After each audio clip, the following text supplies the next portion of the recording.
Not only did the Jewish community of Kaifeng leave behind Torah scrolls, but they also left behind prayer books and Passover Haggadahs as well. Here's a note for those not in the know. The Passover Haggadah is, I guess you could say, an instruction manual for the Passover Seder. Perhaps most interestingly is that the Hebrew of their various books can be read and understood by any 6-year-old in Israel today. The letters are beautifully clear, almost identical to those that you can see in Torah scrolls in use around the world. The difference between their scrolls and their prayer books and others, those that are used by Jews today, is a somewhat pointy Chinese style to the Hebrew characters, which is the only giveaway to the extraordinarily exotic nature of when and who wrote these prayer books. They also left behind 4 stela, ranging in their creation from 1489 to 1679.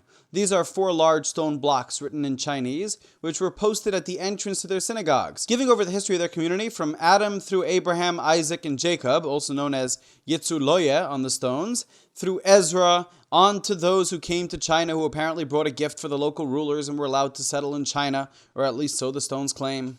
And very interestingly, these stela have more Jewish content on them than just what they could have read in the Bible. For example, the story of Abraham in the Bible has God choosing Abraham. As the anti-Semitic refrain goes, how odd of God to choose the Jews.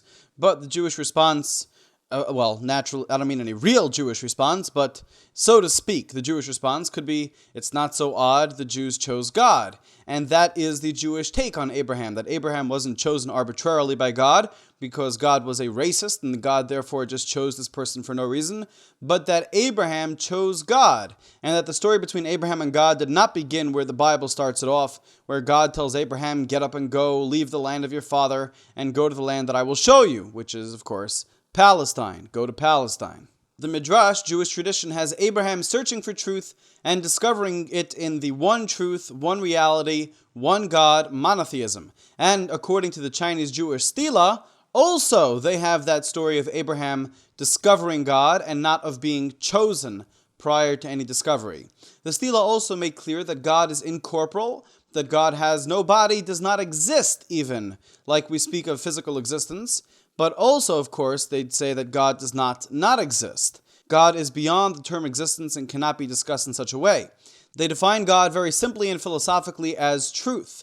Certainly something which would give much pleasure to many of the medieval Jewish philosophers in other parts of the world, as well as to some Kabbalists, although other Kabbalists might have a slightly different way of explaining what God is.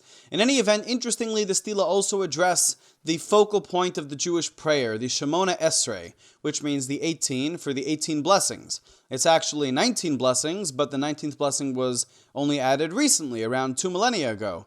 And therefore it is still called the 18 blessings because things don't change too quickly in Judaism.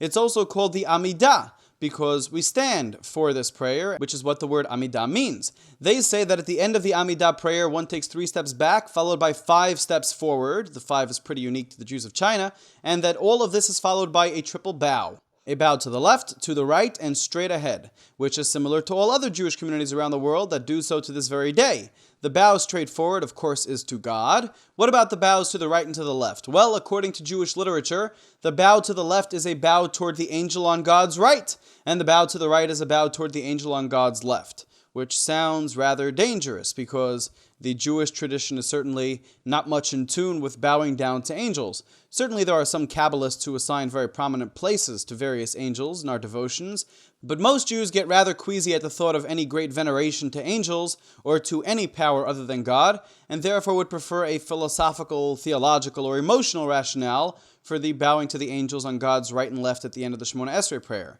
Well, it seems that in this situation, the Chinese Jewish community have bequeathed a treasure to the rest of world Jewry. They explain in their monolith, as best we can make out from the sparse language, that the bow to the angel on the Lord's right is a meditative acceptance upon yourself of God's truth that is good for you. And the subsequent bow to the, so to speak, angel on God's left is your personal acceptance upon yourself of the Ol Malchut Shamayim, the yoke of heaven, that you accept upon yourself when, even according to human myopia, it seems that the truth that you're accepting upon yourself is not good for you, but you accept it anyway because it is God's truth. And we accept God's truth without question, and obviously, by the way, God's truth is good for you whether you realize it or not. So the bow to the angel on God's right is a bow to truth that you recognize as good for you, and the bow to the angel on God's left is a bow and acceptance upon yourself of truth even that seems not to be good for you. And that is how the Chinese Jewish community understood the bowing at the end of this prayer. Interestingly, they also have a post-bowing situation whereby the Jews of China had an ecclesiastical head nod. And I bet that's an expression you've never heard before. They have an ecclesiastical head nod after the triple bow, whereby a Chinese Jew would nod his head upward toward heaven and then downward toward his own person. The nod upward was in cognition of the transcendence of God, followed by the downward nod in recognition and appreciation of the immanence of God.